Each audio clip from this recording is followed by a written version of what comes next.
So, without further ado then, I will introduce Simon Bowen, who has kindly agreed to moderate today's panel session. And we'll come on to this more as we talk through the report and the recommendations themselves. But for me, Simon is one of the best leaders that I have ever worked with. Wow. He really cares about people. He cares about his family, but he cares about the families of those who work with him. And they always come first, no matter what. He's brilliant at getting the best out of people, challenging them, motivating them, and empowering them.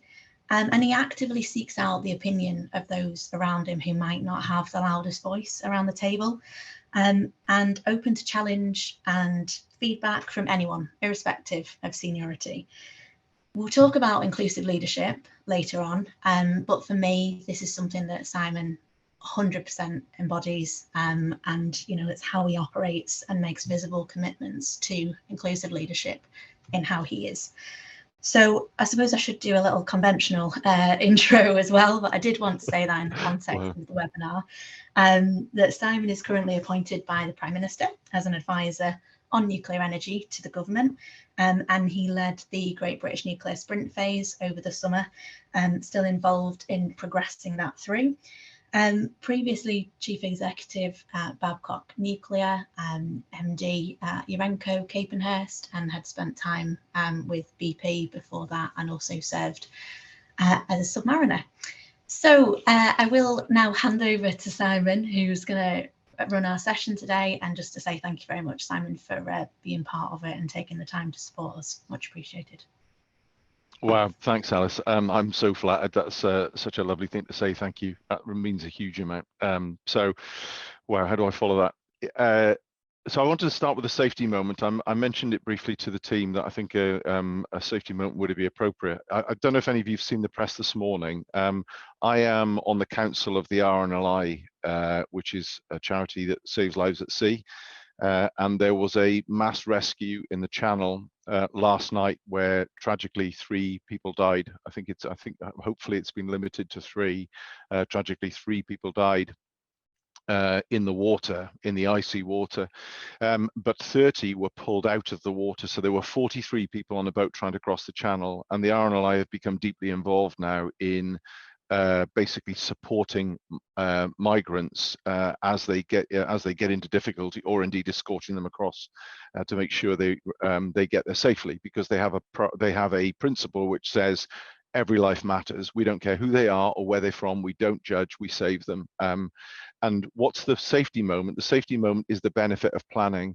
In the summer, the RNLI did a number of exercises on mass rescue. They pulled 30 people out of the water last night in the dark, in the cold, and 30 people survived who wouldn't have normally survived, and they pulled them out in minutes. So they've been practicing this, and it is, for us as nuclear professionals, is right at the heart of who we are, which is, we do things professionally, and we practice things, and we exercise things because we have to get it right in our industry, and it's absolutely crucial in the RNLI. But it was just really a shout out to the crews of Dungeness and across the Kent coast who did this, because they saved 30 lives that otherwise would have been lost. Tragically, 3 were lost, but they saved it. So the benefit of planning and practice. So thank you to Alice and the team for inviting me to do this. Why is this important to me? Because people leadership has always been something that I've been massively passionate about. And when I read the report, I actually felt quite sick when I saw the word clouds, and thought, wow, okay, is that really the way people feel about our industry? That's just not the way it can be. This is not the way it has to be going forward. It is the way people perceive it to be. It's a brilliant report. It's very hard hitting, and I'm delighted to be part of the team discussing it. So I'm joined by a brilliant panel who I will introduce shortly. Sadly, Mo was meant to be joining us, Mohammed Hussain was meant to be joining us, but he's had to call in sick, but I will introduce the rest of the panel in a second. Why is this important? It's important to me because of people leadership and inclusive leadership in the way that Alice talked about it being as a value for me. Why is it important to the industry? Because unless we sort this out, we won't have an industry, because we won't have any people in it. I mean, it's probably an extreme way of expressing it, but it ain't far from the truth. We are going to create a high growth, innovative, really dynamic industry, because if we don't, we won't deliver on energy security and net zero. So we have to do this. Great British Nuclear has been agreed by this Prime Minister and the previous Prime Ministers to be the vehicle that we're going to do it, and it will be at the centre of it, at the epicenter of it, but it is just part of an industry. So we have got to create an environment where we can attract and retain the best. And there are pockets of brilliance. So I'm not saying for 1 minute everything is bad in the industry. The word cloud in the report shows that there's some really great stuff going on, but there are some massive challenges, and there are some pockets of abhorrent behavior that we cannot continue to tolerate. So there's something which we need to talk about there. So we need to find a way of creating a deeply inclusive culture, a different culture which doesn't stifle but creates innovation, because without that we can't deliver on the absolute need of energy, because energy is what we all need to survive, to protect life, and to thrive. So for me it's pretty compelling. The Next Gen NIC pulled this report together. I was there at the start when we were talking about the Next Gen NIC, and I'll leave the team to talk a little bit more about what it is. But to introduce our panel, we've got Callum Thomas, who's the Chief Exec of Thomas Thor, Daisy Ray, who's the head of the AMRs at BEIS. We were due to be joined by Mo, who's also part of the BEIS team on carbon capture and storage. Ruth Selleck, who's the UK Marketing and Comms Executive at Orano, and Alice, who's Principal Consultant at Cavendish. She's a GBN secondee, all-round superstar, and really is the moderator of this session. I'm just doing as I'm told. That's probably the truth. So let me start off with a few questions. Alice, talk to us a little bit more, please, about what the Next Gen NIC is. Sure, thank you, Simon. So the Next Gen NIC, then, we are a group of volunteers who act as a shadow board to the Nuclear Industry Council. So we were established about 2.5 years ago. We represent both industry and government, civil and defence, and we have sort of two major strands really in terms of our remit. So one is to follow the agenda of the Nuclear Industry Council, provide a different perspective, challenge, feedback into that group. And then the other is really to run our own initiatives, what we deem as strategically important challenges for the sector to overcome. And we want to try and help drive change. We recognise that there's lots of groups out there doing lots of great things, so it's not about trying to double up on effort. It's working together with other groups to kind of make a bigger impact. We've undertaken lots of different activities in the last couple of years. And the future workforce consultation was really a massive part of that, which is what we're going to be discussing today. Fantastic. Thank you, Alice. And Ruth, why was the report commissioned?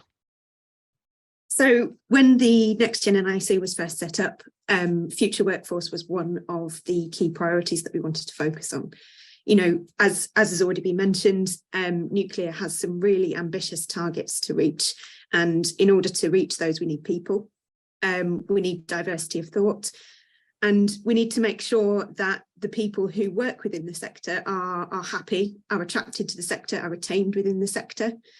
So what we wanted to do with this report was effectively shine a spotlight on some of the underrepresented groups within our industry.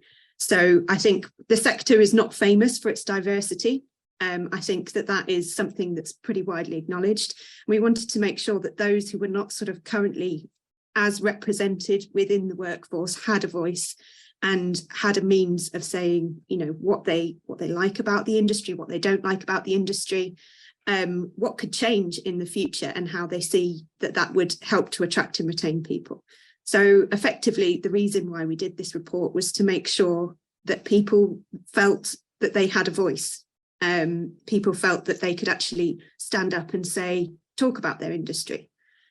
Talk about the place where they work, maybe talk about the place that they've chosen to leave in some instances as well. And so that was something that was really, really important to us, to shine a spotlight on those sort of underrepresented groups within our industry and make sure that we take into account those voices and that we integrate them into a workforce that we ultimately want to build for meeting government targets. That's fab, and you've done a fabulous job. It's a very, very thorough read. So thank you, Ruth. That's great. Daisy, can you talk a little bit about how you did it? How do you go about that? How do you go about collating the report? So we collectively decided that the best way of obtaining data on the working environment and culture of the UK nuclear sector was going to be through small group consultations. So in total, we listened to around 100 participants, broadly from the UK nuclear sector, but also a small group outside. And as Ruth mentioned, we really wanted to ensure that the consultations were a safe space to hear from people. So they weren't recorded. They were taken. They were carried out via video meetings, and they consisted of around sort of 4 to 10 participants and were facilitated by the team. And the aim was to really listen to the thoughts, the views, the feelings of the participants that we'd invited along for the consultations. We try to ensure that the diversity of the participants we invited, they aligned with the diversity of the UK population. Why was this? Because we wanted, we feel the future workforce in nuclear should at least represent the characteristics we see in UK society today. So in terms of age, nationality, location, religious beliefs, disabilities, we tried our best to ensure that those characteristics were represented by those who came along. In terms of the design, each consultation was split into sort of three sections, and you'll hear a bit more about the findings on those, but they were broadly understanding that what do participants feel about the sector now, about their perspectives on the future of the sector and how we get there. And you mentioned the word cloud, Simon. So that was one of the really helpful tools we used to engage with the participants in those consultations and to really allow that open discussion. And we really gained some really valuable insights into what the workforce of the future are thinking and feeling. That's fantastic. I really like what you did in terms of because it's quite different, isn't it? Considering the UK kind of, if you take the UK as an entirety and say, right, okay, what does that population look like, and therefore who should we go to, as opposed to the kind of standard way we would. I think it's really, really smart and has really added to the quality of the report. So thank you, Daisy. That's great. So Callum, perhaps you could just talk us through what the main findings were and the main recommendations, please. Yeah, of course. So, I mean, the main body of the report are the findings. So I'm going to give a short summary, and then I think most people watching have probably either seen the report or will be reading it afterwards. But I mean, the first part, as Daisy said, was about what do people think of the industry now, positive and negative. And there was a lot of positives. People, you know, they see the challenging and interesting nature of the work. There was a lot of comments about the collaboration and the supportive nature of the working environment, and a clear recognition of the opportunities and the excitement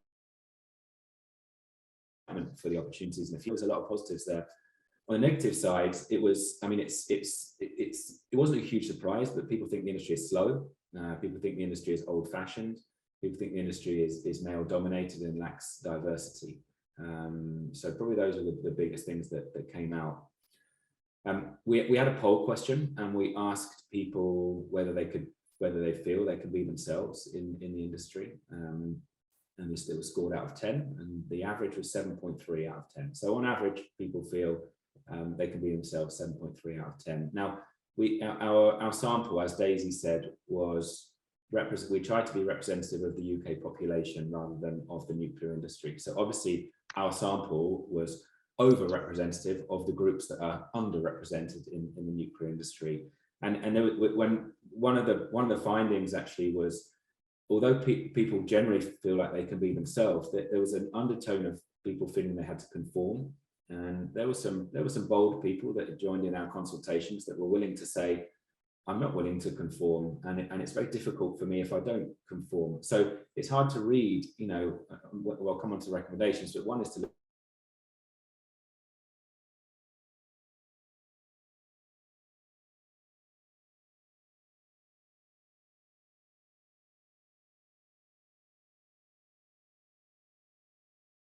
what would make them leave.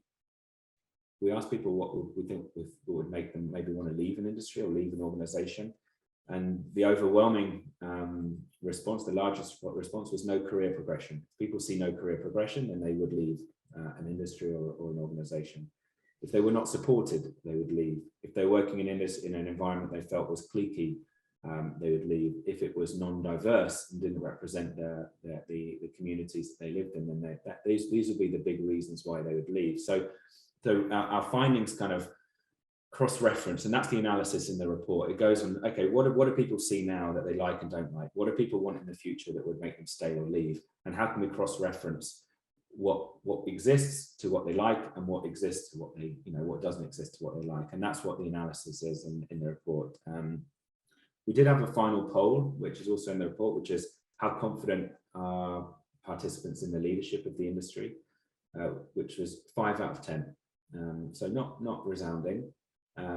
Now, it was a difficult question because not everyone has visibility of all the leadership, and everyone knows great leaders and other leaders that they perhaps don't rate so highly. So it's hard actually to poll individuals about what they think of the entire industry leadership because they can't see it all. But ultimately, it's not a resounding vote of confidence there. So that's a short summary of the findings. In terms of the recommendations, we have 7 recommendations, and we're going to go through and obviously talk about these in the questions. But the first one is to strengthen the investment in workforce initiatives. And this overrides, it crosses a lot of the others, because a lot of the work going on around workforce in inclusion and diversity, for example, or in improving the employer brand or the image, is drastically underfunded, and it's run by volunteers. And there's some awesome work going on and great effort, but it's not funded to a high enough extent. So more investment is our first recommendation to drive change.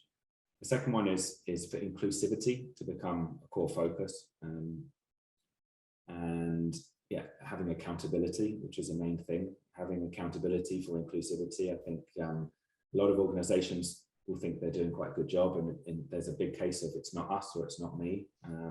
But I think putting inclusivity at the focus means investment in that area. Maybe there is an opportunity to create a national standard for measuring investment in activity and in improving inclusivity. So we've suggested as a recommendation, could there be something that could measure where and tell the difference between posturing and meaningful action? So that was our second recommendation. The third one was around national coordination in development of inclusive leaders. All organizations do their own thing, but could there be something across the industry? We'd love it. We'd love an industry in the future that was famous. I'm joining the nuclear industry. Oh, great, because they've got that leadership development program that happens nationally, haven't they? Wouldn't it be great if the industry was famous for something that was either an accreditation or something that leaders get, where you're in a room with other leaders from other organizations in your industry, and you're basically holding yourselves accountable to developing leaders in an inclusive way, in a complementary manner to everything that goes on at the organization level. The fourth one is making career pathways more visible. People in the industry generally see the excitement and the opportunity, but people outside the industry definitely do not. Could we do more? Can we do more? Will we do more to make not just the careers visible, but also the career pathways and the variety visible? That's something really tangible that I think could be done, and would be great to do collaboratively. It doesn't need to be done by one organization, could really be done collaboratively. And the fifth one we feel is also collaborative, which is investing in the employer branding at a national level. And I know there's some really good work going on at the moment to try and collaborate on this, but the rising tide rises all ships. If we had a better employer brand, it would benefit everyone. So how do we do that? How can we get some messaging out there and maybe put together all the different fragmented budgets and people willing to support this and have make a bigger noise basically about the industry as a place to work. Two more. The sixth one is about empowering the next generation to lead. I think I've heard 20 times in the last 2 years or a year and a half about what an amazing job the YGN did on COP26. They basically took the initiative to lead and have got global praise for what they've done. Why don't we fund the YGN better and give them a whole load of resources to actually go and do meaningful things. Because there's, you know, the YGN and the IYNC, their global organization, there's some incredible minds there. So how do we empower more, you know, more leadership in the next generation? These are not straight graduates. These are people with 10 years experience that have got fantastic ideas and are moving into, or have already moved into leadership in their organization. So how can we turbocharge that? And the seventh one is removing the costs of people being themselves. So we had, as I said earlier on, we had people that felt like they could be themselves, but it comes at a cost in the industry. And I don't think nuclear is not unique in this respect. But how can we create an environment you know, so where people feel they can be themselves more? Our recommendation is to look into that more closely and find out how many people out there are conforming or assimilating, where actually, if they really were themselves, they'd be bringing more richness and more ideas to the industry. So those were our recommendations. Each of them kind of have bigger ideas, but then we've got some specific suggestions in them, which everyone will see in the report when they read it. So that was the summary. Fantastic, Cam, thank you. So just a couple of things, and we will hand it over to the audience, and I'm looking to the team just to give you an indication as to when we've got a couple of questions to go to, but just a couple of reflections on that. So Callum, who is the recipient of the report, and therefore who has accountability for assigning the recommendations? Where does that disappeared into a black hole, or where does it sit? It's a very good question, and we talked about that a lot. Who's our audience here? And you know, we're not going to let it sit into a black hole. For us, step one, phase one, the starting point is creating this report, and a lot of work's gone into it. But so we're going to try and drive it. So I mean, ideally, an organisation like the NIC would be the recipients, people with power that can drive change and actually put resources and action where intent is. And in all of our areas, there is a lot of intent. And there's some great action in individual organizations. So I mean, GBN, we have to be honest, is a recipient, because we'd hope that a central point that could encourage and drive and facilitate collaboration across organizations to pool resources. So it's leaders of organizations, but it's also everyone in the industry who can push up to make change happen. Fantastic. So there's an offer I have, which I think there's a number of threads coming together on future workforce planning, recruitment, retention. So there are a number of things that have been talked about where GBN can be at the heart of this, because for me, we've got to redefine what the NIC does, what the NIA does, and really bring people like the YGN, the Next Gen, into that conversation in a much more meaningful way. And I think there may be a way of doing it, but that maybe we could come to later on. So I guess what I'm intrigued by is, do you have a view as a panel as to why we are where we are? I mean, there's some great stuff, and we're all enthusiastic about being part of it, but there's also some pretty damning, excuse me, some damning things within the report. Why do you think we are where we are? Happy for anybody to have a go at that. For me, I think it's something to do with the culture of secrecy that has seemed to envelop the nuclear industry for many decades. I think that has sort of distorted the way the industry brands itself, the way the industry markets itself, both to future workforce, both to its current workforce. I think that sort of culture of secrecy has perhaps led to a culture of not talking very openly, even within the industry. And I think, you know, a report like this is an opportunity for people actually to have a voice and actually speak about things that perhaps previously had been enveloped by this sort of culture of secrecy that in the modern day, as we look forward to a different type of nuclear future, isn't really as relevant anymore, in my opinion. So I would say it's that lack of talking that really has got us to where we are today. Yeah, I think that's a great point, Ruthie. If you look at the way in which the industry kind of shrouds itself in, well, you know, everything's got to be official sensitive, and you know, you can't talk about it. It's actually nonsense, because the amount of stuff that is really needs proper, you know, security protection is tiny. And I think it's a really good insight, is that's in encouraged a culture where, you know, it's almost cool not to talk about it. Well, for people have, you know, but which is just, you know, I can't tell you, I could tell you, but I'd have to shoot you, that sort of nonsense which exists around the it just exists around the industry, which is just unnecessary and gets in the way. I think that's really good.